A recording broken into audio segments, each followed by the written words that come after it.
My name is Jidim Bautista B. Scream 4 Black 4.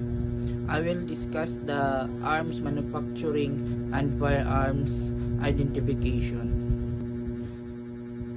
How the barrel is made. First is drilling. Drilling is the process of manufacturing start with a solid steel bar. Then number 2 is rimming. Removes some of the scars and scratches left by the drilling operation. Rifling is done with the use of modern tools, which automatically cut the spiral grooves. Broach rifling is the metal cutting process that use a long tool with multiple teeth. Then bottom, a hardened metal plug called a button with a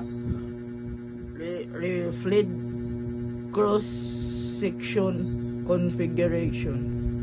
Single point cut rifling, also referred to as hook rifling. This hook rifling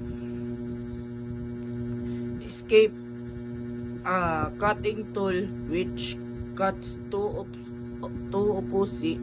opposing grooves at a same time. Switch an internal mandrel with rifling configuration which forms rifling in the barrel. Then lapping barrel is made very smooth.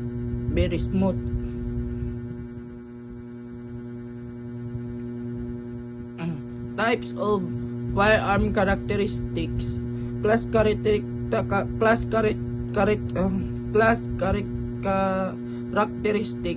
are those properties or attributes of a firearm which can be determined even before the manufacture of the gun.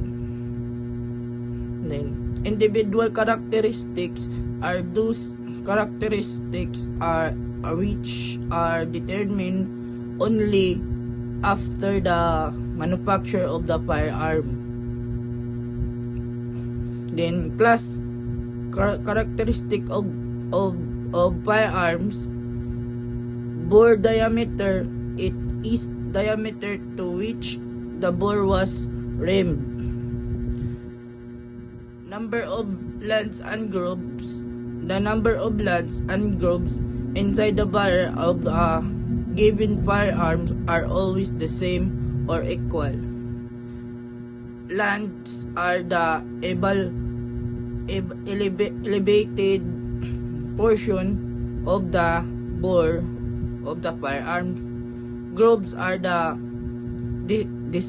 depressed portion of the bore between the lands.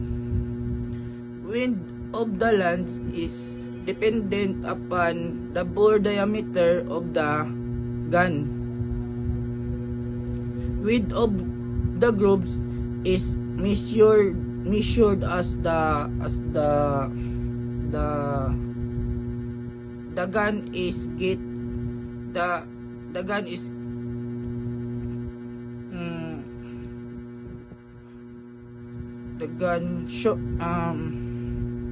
width of the groove, direction of twist rifling inside the barrel of the gun is either twisted to the left or to the right. Then pitch of rifling, it is the measure of the twisting of the land and grooves. Depth of the grooves depth if measured on a radius of the bore. Then types of riflings. First is stair type. 4 lands, 4 grooves, right hand twist and lands of equal widths used in earlier self-loading pistol.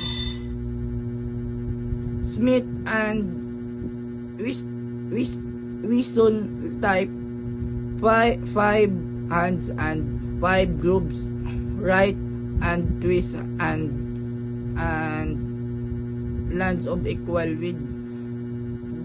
Browning type 6 lands, 6 grooves, right hand twist narrow and broad grooves. Then Cole type 6 lands and 6 grooves, left and twist narrow lands and broad grooves. Then Webley type 7 lands, 7 grooves, right and twist narrow lands and broad grooves. Army type 4 lands and 4 grooves, right hand twist narrow lands and broad grooves.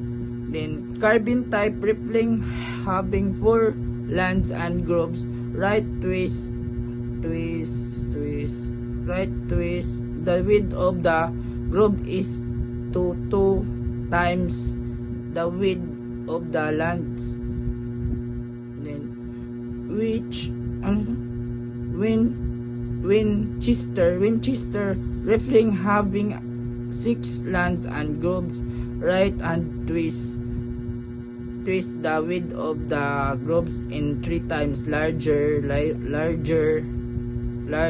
the width of the lands. Then marks found on fire bullets. So first is landmarks, depressed portion caused by the lands. Then groove marks, raised on elevated portion caused by the grooves.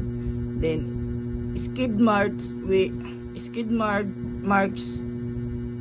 is the bullet enters the rifled bore from a stationary position and is forced. Then slippage marks, bullet fired from a worn out barrel. Then sheathing marks is most commonly these marks are found on the bullets. Then fouling, the accumulated of deposit within the bore of a firearm caused by solid products remaining after a cartridge on the of is filled. Then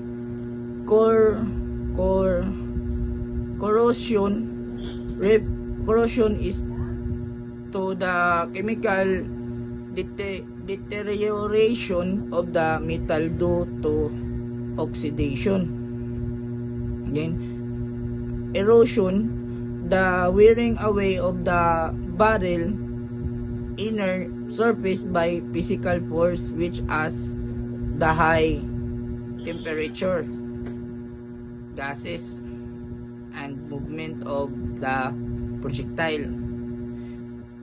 Then marks found on fired cartridge cases. First is firing pin marks in the indentation in the primer of a tentative cartridge case or in the rim of a rim face cartridge case. Then two Brent face marks, negative impression of the braced face of the firearm.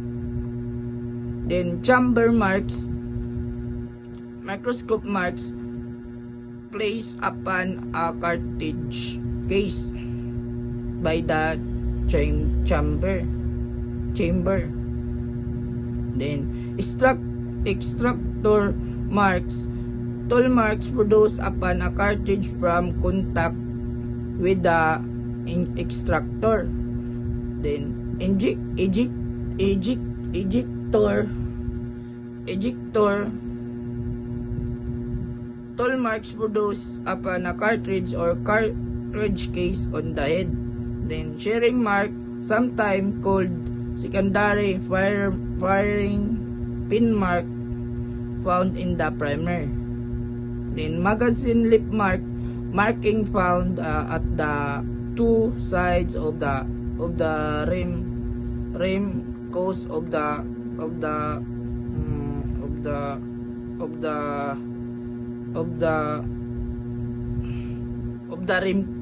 rim types. Then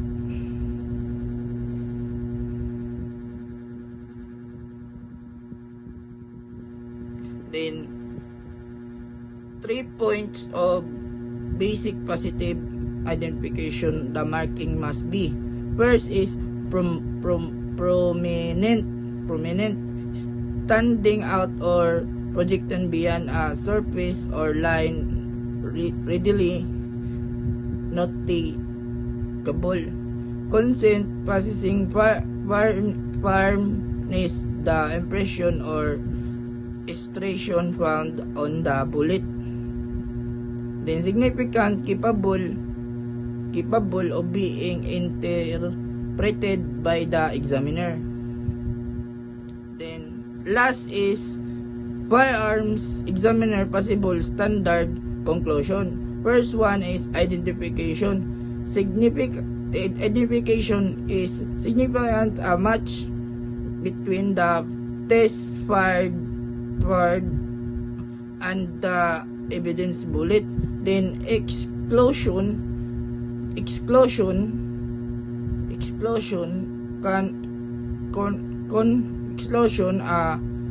non-match between the examined items. Then third is no conclusion is ammunition components